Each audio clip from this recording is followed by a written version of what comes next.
Congresswoman. We turn now to Honduras, where as many as 25,000 people marched Friday night to demand the resignation of President Juan Orlando Hernandez. Thousands carried torches during the protest, which is the latest in a months-long campaign to demand an independent investigation into a $200 million government corruption scandal.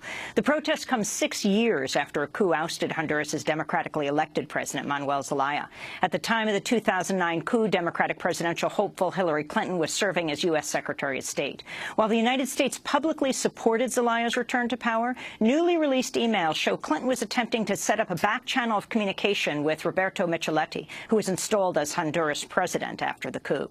In one email, Clinton referenced lobbyist and former President Clinton advisor Lonnie Davis. She wrote, quote, "Can he help me talk with Micheletti?"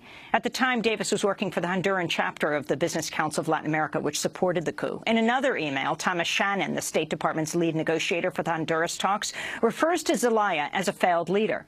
Well, Juan Gonzalez and I recently interviewed Manuel Zelaya from a studio in Tegucigalpa, Honduras. I began by asking him about Hillary Clinton's role in the 2009 coup. I interacted with Secretary Clinton publicly on several occasions, especially when she was here in Honduras in 2009, 1 month before the coup d'etat, and sanctions against Cuba that the OAS had imposed 40 years earlier were lifted. The decrees against Cuba were repealed, and that was the beginning of getting rid of the blockade. It began in Honduras.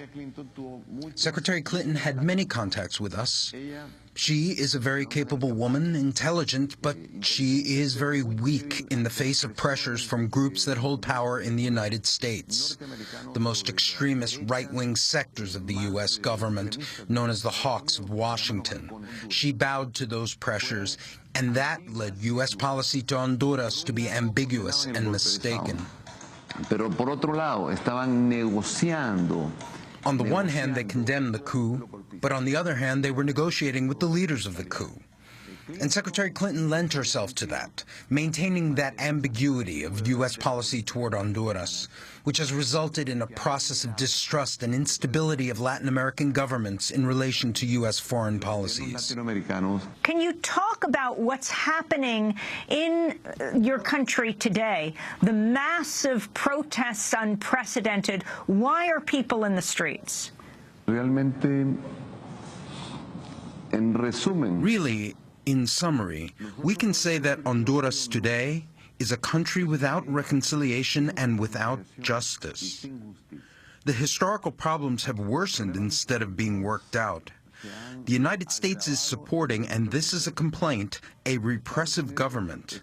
A government that assaulted public funds for its own campaign.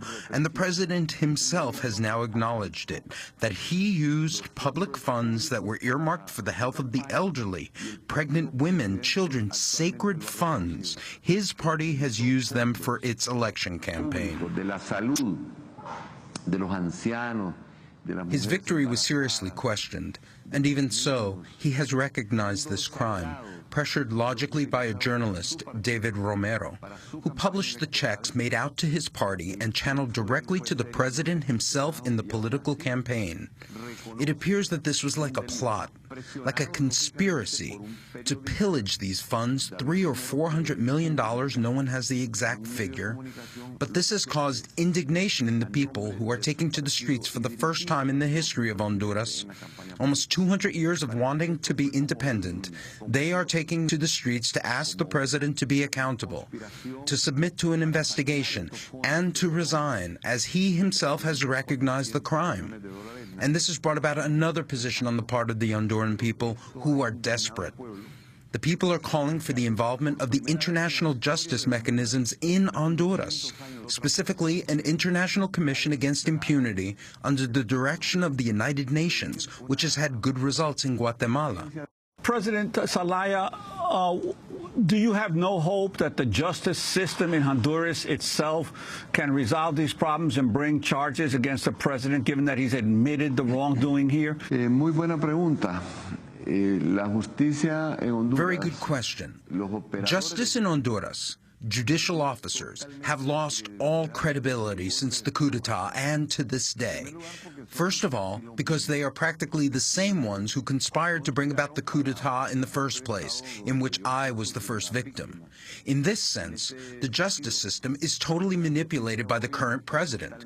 A short time ago, he removed 5 members of the Supreme Court and installed the persons he considered suitable for maintaining his system of corruption in the country. Idóneas para mantener su sistema de corrupción prácticamente en el país. Similarly, he removed 2 prosecutors, and in their place he put his friends, who logically answer to his orders. He's created a military police force, and we regret that the United States is supporting policies of repression of a government that assaults the state, that the U.S. is recognizing it and remains silent regarding this situation.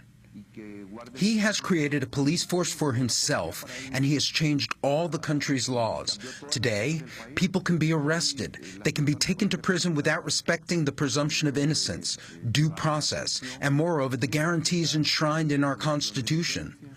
The justice system in Honduras, with very rare exception because there will always be honest judges and honest prosecutors, with those rare exceptions, it is totally politicized. It is not impartial, but rather acts with political sectarianism. It goes after the opposition. And it is true that the president today is sacrificing key parts of his administration to cover himself so that he is not investigated. It's like a smoke screen. Entregándolas, pero para cubrirse él y para no ser investigado él. Es como una cortina de humo. Manuel Zelaya, you clearly see this as a continuation of the coup that goes back 6 years when you yourself were ousted. Can you explain what happened in June of 2009, how you ended up being forced from office? Bueno, cuando Well, when the international right-wing movements, because this is a conservative restoration of the right-wing movements as of 2009, which was supported by the hawks in Washington, who made the decision to use arms, to use force, there was a coup attempt in Ecuador, a coup d'etat in Paraguay, and the first one was the coup in Honduras. This process, well, the same right-wing movements thought it was going to improve the situation of our peoples, of our countries, to bolster trade, industry, to improve the levels of poverty. And what has happened was exactly the opposite. These coups d'etats have destroyed the scant institutional framework that we had. The debt has grown, our poverty has grown, corruption has grown, and crime and violence have expanded. El nivel de criminalidad y de violencia. And the problem is that the United States doesn't want to hear these calls of protest from our peoples who are out in the streets, just like the people of Guatemala. Today, the people of Honduras, this is not being directed by anyone. There's no political party leading these citizen demonstrations. It's spontaneous. This spontaneity, well, the State Department is deaf and mute in response to the voice of protest. And I would like to draw attention to this. The coup d'etat was a failure. And the policies of repression that the United States is supporting in the current administration also provoke indignation in the people in light of this reality. The people demand a historic rectification of the international positions of the United States vis-à-vis Honduras. Recall the human trafficking of children, trafficking of women who go to the United States and pressure the U.S. borders, indeed bringing pressure to bear on the stability of the United States, precisely because of the failure of the policies here in Honduras. I could say the same of the new initiative of President Obama, who's talking about $1 billion in financing for the Northern Triangle for Guatemala, El Salvador, and Honduras. I told the senator who visited last week, the chair of the Senate Committee on Foreign Relations, I told him, Senator, money alone is not enough. Dollars alone won't do it. We need a government that respects the rule of law. We need justice in Honduras. We need respect for a democracy in our country so that our people can have jobs, can generate wealth, can attract national and international investors.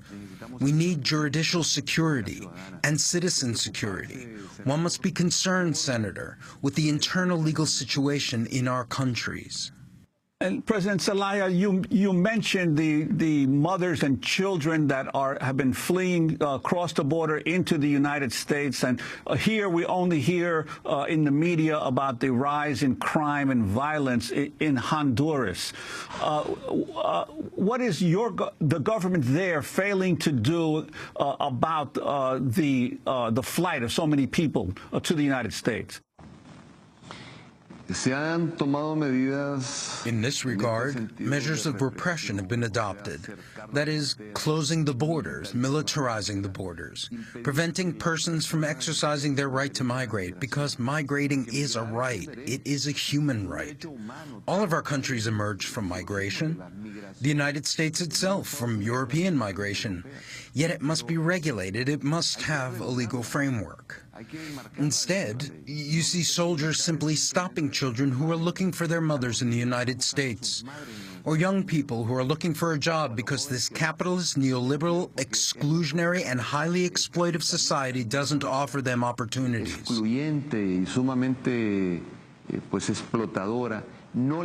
Recall that these societies are run by large transnational corporations, large transnational banks, large transnational commercial concerns, large transnational oil companies.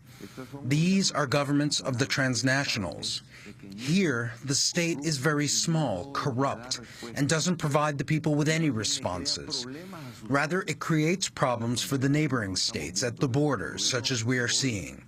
The government today, rather, has increased poverty and corruption and has been unable to control the very high levels of violence due to the mistaken policies being implemented in our countries. Manuel Zelaya, you've talked about the movement of opposition by the people in your country. You've talked about what you would like the United Nations to do to step in and to investigate the corruption there. What would you like the United States and the Obama administration to do at this moment in the crisis your country is facing? Bueno, tal vez Honduras no es una de las prioridades del presidente Obama. Perhaps Honduras is not one of President Obama's priorities, but events in Latin America should draw the attention of the Democratic Party in the United States, which has President Obama at its helm. He came into office in 2008 and the coups began. The attempts to destabilize began. We recognize that President Obama has acknowledged the blockade of Cuba as a 55-year-old genocide, that instead of isolating Cuba, it had isolated the United States from Latin America. That was a very good gesture for Latin America. But we don't accept him supporting policies such as those that are unfolding in Honduras. Those of a repressive government, a government attacking public health institutions, attacks that have not been investigated, and this is just the tip of the iceberg of corruption. Social Security, the funds of the National Congress that have not been investigated, the funds of the Ministry of Finance and the Presidency that have not been investigated, everything that they used for their election campaign to stage a fraud and defeat Xiomara Castro, who was the favorite in opinion polls, and on election day, things came out the other way around because of the fraud they perpetrated. Para montar un fraude y derrotar a Xiomara Castro, que era la favorita en las encuestas. Y el día de las elecciones, las cosas salieron al revés por el fraude que se... President Obama has not wanted to hear our peoples. He has turned a deaf ear on the cry of the people. First, we protested in the opposition. A few months ago, they physically removed me from the Congress, the National Congress, because our party mounted a peaceful protest. The military removed us, using tear gas in the Congress. They expelled us, beating us with batons, beating us into the street. This is the government that President Obama supports, a government that is repressive, a government that violates human rights, as has been shown by the very Inter-American Commission on Human Rights of the Organization of American States. It has shown this to be the case. Ousted Honduran President Manuel Zelaya. To see the whole interview, go to democracynow.org. Special thanks to Charlie Roberts, Steve Martinez, Mike Burke, and our Spanish team, Igor Moreno, Clara Ibarra, and Andres Contreras. Happy birthday to Rob Young. I'm Amy Goodman. Thanks so much for joining us.